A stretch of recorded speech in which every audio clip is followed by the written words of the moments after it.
Can you explain in layman's terms to some extent that connection you found between temperatures and the location of tornadic activity in the US?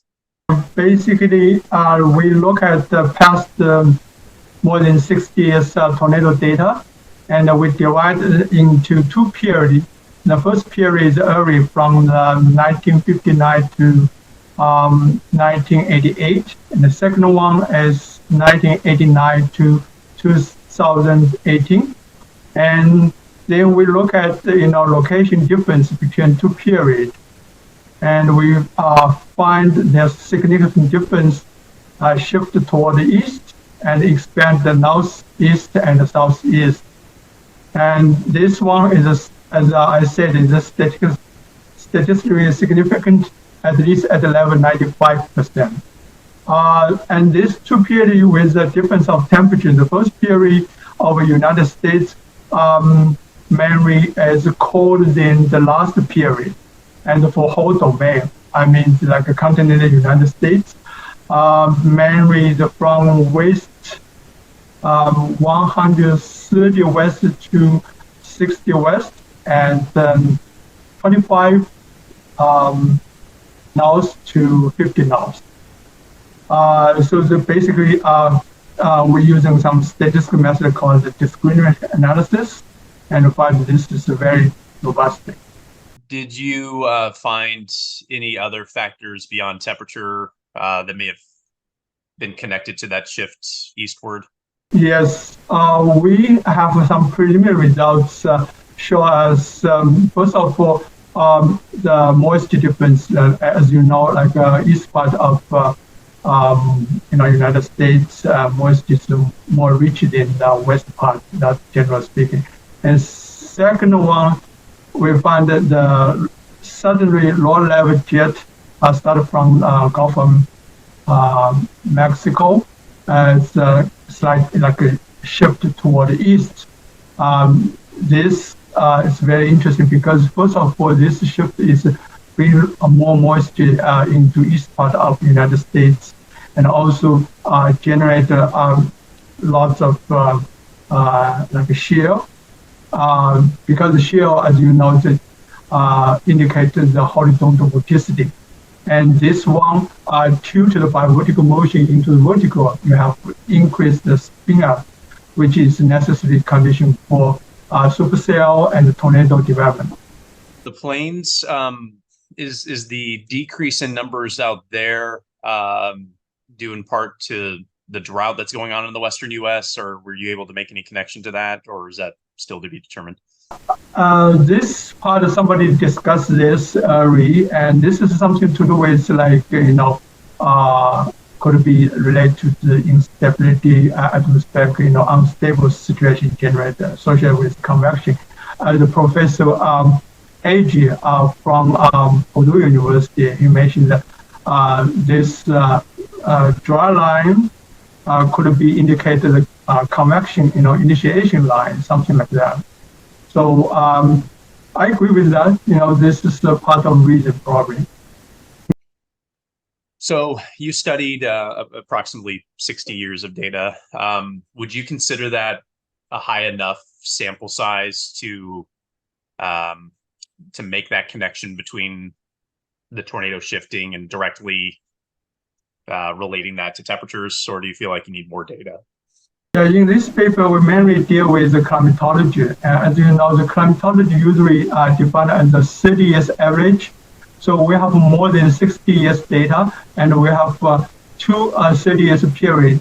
So basically, we have two very stable climate from the early period and to the recent period.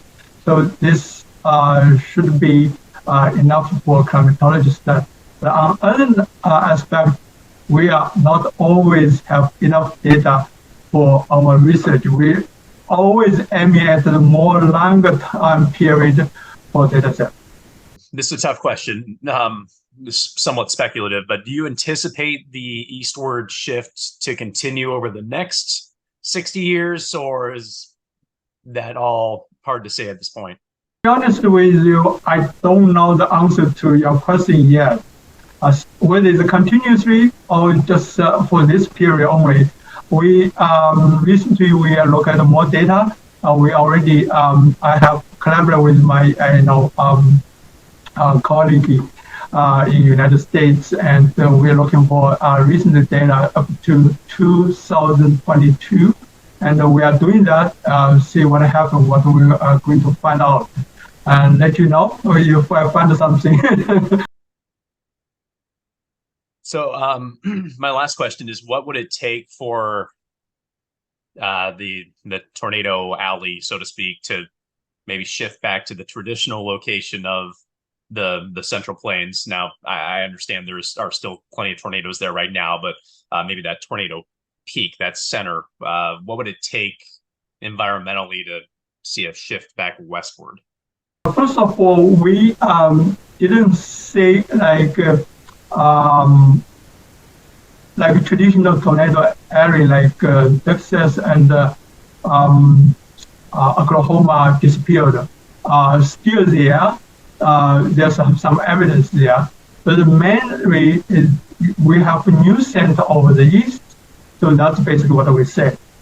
Second one, in terms of environment, basically we look at some moisture availability, cap, convective available potential energy, and we look at some track mechanism, which is the vertical motion, and more importantly, the shear. So we look at those environments, which are basic environment for tornado development. So for example, like as you know, we require, say, low-level moist, warm air, up-level dry and cold air. This generates instability, and the low-level get some, moisture, also generate some shear. And we look at some vertical motion in the appropriate area that we are interested in. And also we look at the shear, as I mentioned before. So if the low level jet shift from other location to new location, it means the shear will be changed location. So those type of components that we are looking for, and see what happens. What I guess I lied. I have one more question. What should be the takeaway for people in North Alabama where this story is going to air moving forward here? What should they take away from the study and other similar studies?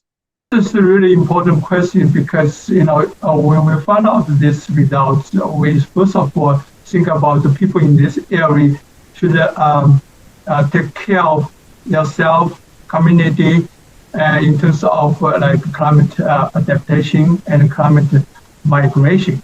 Those type of things probably, for local government or for general public, think about that, take some action in the future. For example, in Texas, Oklahoma, usually they have a tornado shelter or something, but in area like we find in new tornado area, there's not much this kind of facility. But if start to build up something like that, and also probably education something like this, then will be helpful in the future.